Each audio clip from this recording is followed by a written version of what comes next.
Le texte qui nous est proposé est un extrait du Voyage autour du monde de Louis-Antoine de Bougainville. On connaît mieux l'écrit de Diderot, censé compléter l'ouvrage de l'explorateur, les suppléments au Voyage de Bougainville, que l'écrit de Bougainville lui-même. Pourtant, l'extrait nous le montre, l'ouvrage semble ne pas se limiter à des notes prises au fil d'un voyage d'exploration. Ici, par exemple, l'extrait renvoie à des faits antérieurs à l'arrivée de Bougainville. Bougainville raconte l'évangélisation des Indiens du Paraguay, ordonnée aux Jésuites par les monarques espagnols, en vue de leur faire exploiter leurs ressources pour enrichir la métropole. Bougainville décrit en des termes très élogieux le succès des Jésuites qui surent s'écarter des colons espagnols et triompher d'Indiens censés être porteurs de bien des tares. L'auteur cautionne ainsi non seulement la spoliation des indigènes par les puissances européennes, mais également une dérangeante vision des populations indigènes d'Amérique du Sud. À une époque où l'ethnocentrisme du peuple européen et sa soi-disant mission civilisatrice sont largement mis en cause, le texte peut faire réagir. D'autant qu'il est daté de l'époque des Lumières, ancrage dont on se réclame encore largement. La problématique qui sera la nôtre sera la suivante. Comment considérer la vision qui est donnée de l'exploitation des populations indigènes dans le contexte de 1770 en rétrospective, et qu'éclaire-t-elle des positionnements actuels sur ces sujets? Dans une première partie, nous interrogerons le positionnement paradoxal de Bougainville. Et dans une deuxième partie, nous demanderons quels aspects de nos sociétés contemporaines le texte éclaire. Alors, tout d'abord, nous allons poser la question d'un positionnement paradoxal de Bougainville.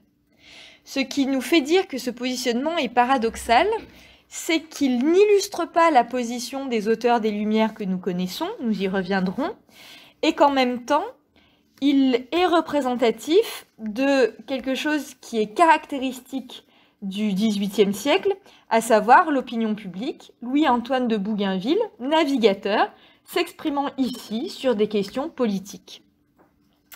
Le premier point que nous allons voir dans le positionnement de Bougainville est son admiration pour ce qu'on pourrait appeler une préfiguration de ce qu'on appelle maintenant le soft power. Ce que nous voulons dire par là, c'est que nous sommes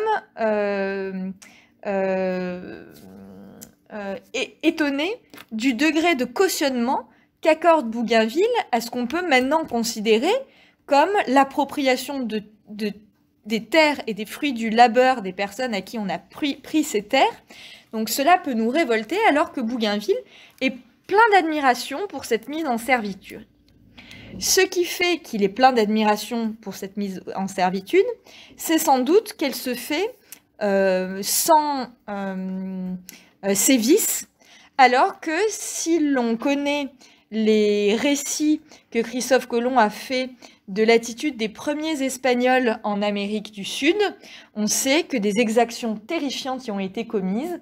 Colomb raconte par exemple que des Espagnols coupaient les pieds de ceux qu'ils trouvaient et leur demandaient de danser, cruauté qui était mise au service de leur simple amusement. Ainsi, on peut reconnaître à Bougainville que la douceur, comme il le dit, des jésuites est par rapport à ces premières exactions atroces un progrès. Elles ne conduisent pas moins, et là je cite le texte, à plier à l'obéissance et à amener à leurs pieds les populations indigènes.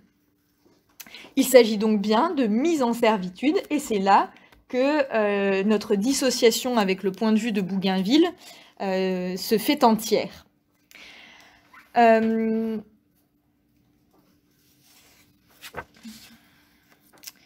deuxième point que nous souhaitons aborder est celui que nous avons évoqué concernant l'ancrage de ce texte.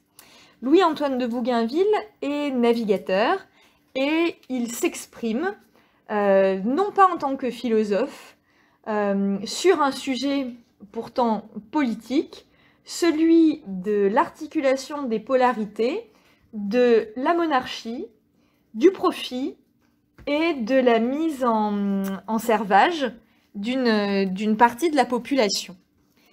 Il est ainsi représentatif de l'opinion publique de son époque, mais pas des Lumières. Les ouvrages de Voltaire, Diderot, Rousseau, les plus fameux, ceux qui incarnent le plus l'esprit des Lumières, ayant déjà, à la date de 1770, été publiés.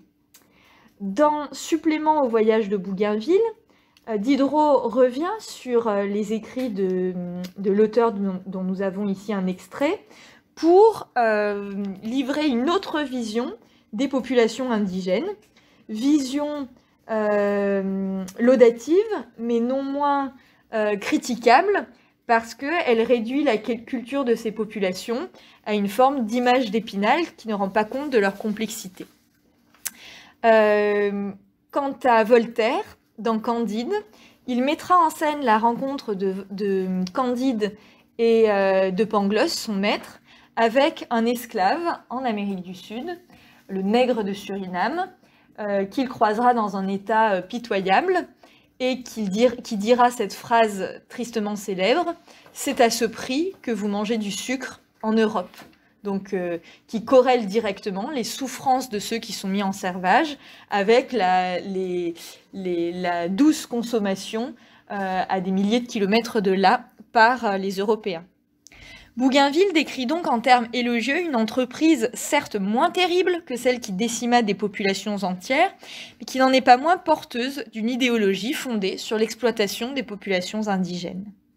À notre époque, où ni religion ni monarchie n'occupent plus le devant de la scène, la considération de l'autre a-t-elle évolué? A-t-on mis un terme à l'exploitation d'autres populations? Ce sont les questions que nous poserons dans notre deuxième partie, qui est consacrée à ce que le texte éclaire de notre époque. Tout d'abord, on a envie de dire que les polarités présentes dans le texte n'existent plus. Nous sommes dans une république laïque, c'est-à-dire qu'il n'est plus question de monarchie et il n'est plus question de mettre la religion au premier plan et de la corréler avec le politique et l'économique. Cependant, il est possible de relativiser ce différentiel catégorique en disant que la fin de la religion n'empêche pas la vénération de ce que Nietzsche appelle des idoles, dans le crépuscule des idoles, à savoir le fait d'agir en fonction de ce qui est une idéologie. Ainsi, l'idéologie ne serait pas religieuse, mais elle serait, comme le dit Harari dans Homo Deus, la religion universelle et mondiale du progrès et de la croissance. Celle-ci se corrèle avec de nouvelles formes d'exploitation que nous retrouvons dans le titre d'un article du Monde qui traite de la mondialisation. L'Asie devient trop chère pour H&M, qui se tourne vers l'Afrique. Ainsi, il y a bien une forme mondialisée de l'exploitation des populations européennes et occidentales de l'exploitation par les populations européennes et occidentales, d'autres populations dans le monde, et l'idéologie n'a pas disparu avec la religion. Cette exploitation de l'autre, et c'est notre dernier point, est d'autant plus révoltante qu'elle arrive après des décennies de pensée décoloniale ou de mise en cause des rapports à l'autre entérinés par les mouvements de colonisation. Ainsi, Claude Lévi-Strauss, dans Triste Tropique, en 1955, dira « Je hais les explorateurs ». Et par cela, il voulait dire le fait que des Européens, des Occidentaux, aillent voir des populations dont ils ne connaissent rien pour les juger. Frantz Fanon, dans Les damnés de la Terre, témoignera de l'intériorisation des caricatures coloniales dans la psychologie des colonisés. On aurait pu espérer que le rapport à l'autre par rapport au texte de Bougainville ait radicalement changé. Pour conclure et pour répondre à notre question initiale, le positionnement de Bougainville n'illustre pas celui d'un Voltaire, et en cela, il ne devrait pas illustrer celui de notre époque. Et pourtant, en illustrant l'autre versant, il se retrouve proche de mécanismes toujours à l'œuvre dans nos sociétés contemporaines.